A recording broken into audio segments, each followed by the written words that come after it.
Hello everybody, it's me again. So yesterday I posted a vigil for the mothers and children separated, for mothers and children that are no longer here. And then yesterday evening I did a live radio interview with Richie Allen, and it made me think of my next podcast, which is called When Truth Was Abandoned. So I'll jump straight into it.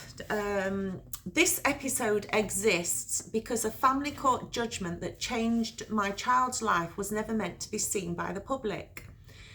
It became public only after sustained pressure for transparency.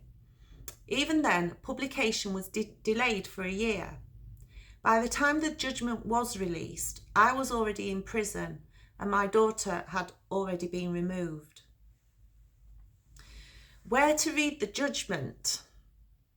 If you want to read the full judgment yourself, you can find it on the British and Irish Legal Information Institute, known as BAILII. BAILII. I will link it in the description.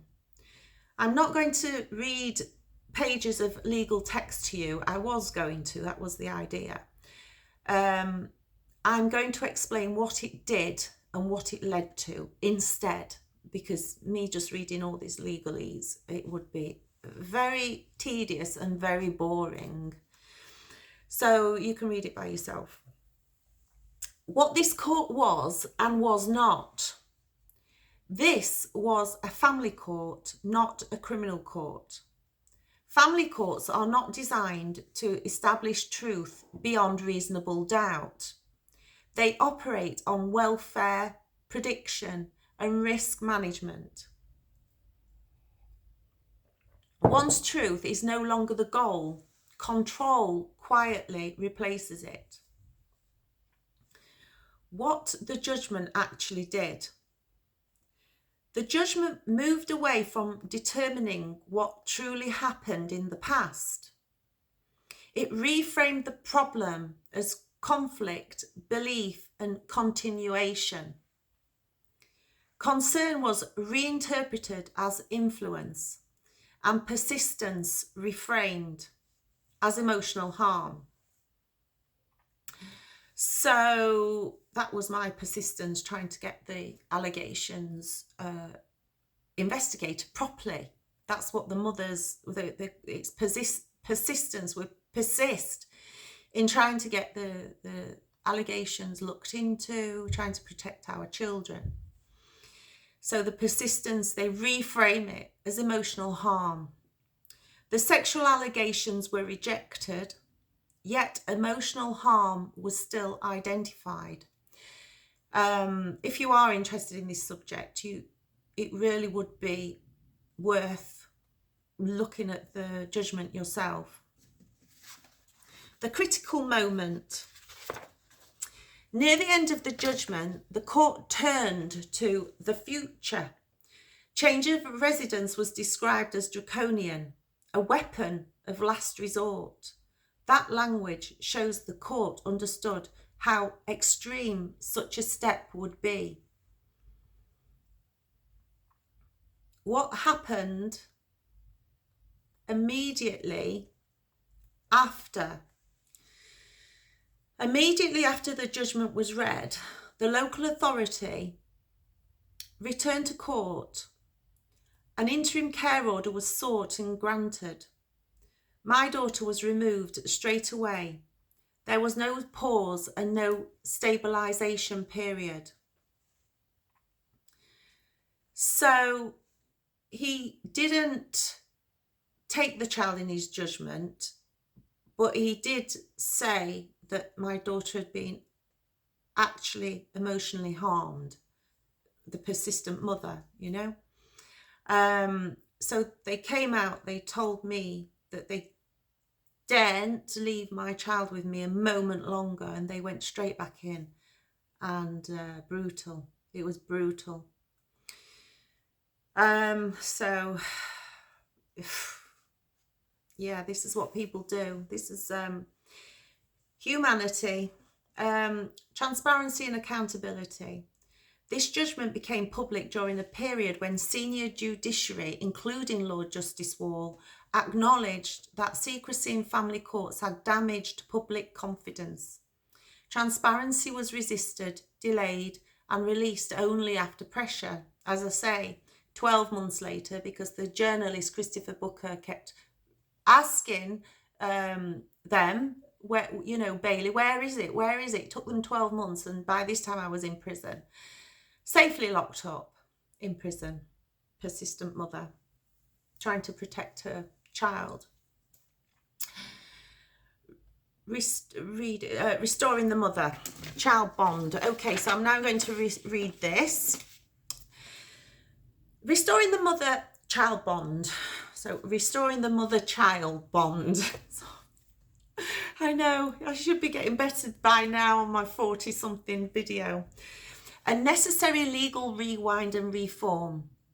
What we are witnessing is not progress, it is regression. In practice, we are rewinding nearly 200 years back past the first modern custody reforms of 1839, to a time when the law did not recognise the mother-child bond as having independent value or protection. The original custody reforms of the 19th century were introduced because the automatic removal of children from their mothers was recognised as cruel. 200 years ago, they recognised it was cruel, destabilising and harmful. Those laws were meant to correct an injustice, not to be quietly dismantled under new language.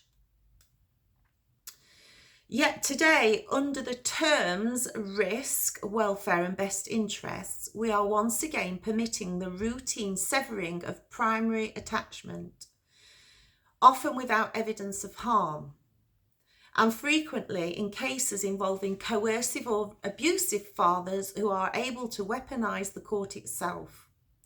This is not child protection. It is a 200-year legal rewind carried out administratively rather than openly, where the bond between mother and child is treated as expendable in service of institutional convenience and risk management.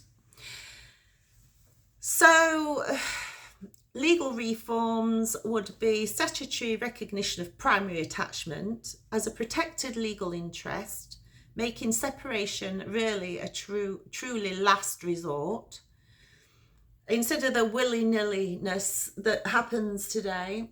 I'm going to stick to script again. An evidence-based harm threshold that prohibits removal based on speculation, prediction, or ideology. A legal ban on using contact and custody proceedings as a tool of coercive control or harassment.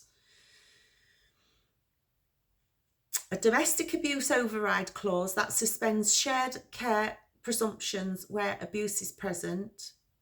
Mandatory independent attachment advocates for children facing separation, and these need to be independent, because everything that's independent today is not independent at all, because the local authority pays everybody.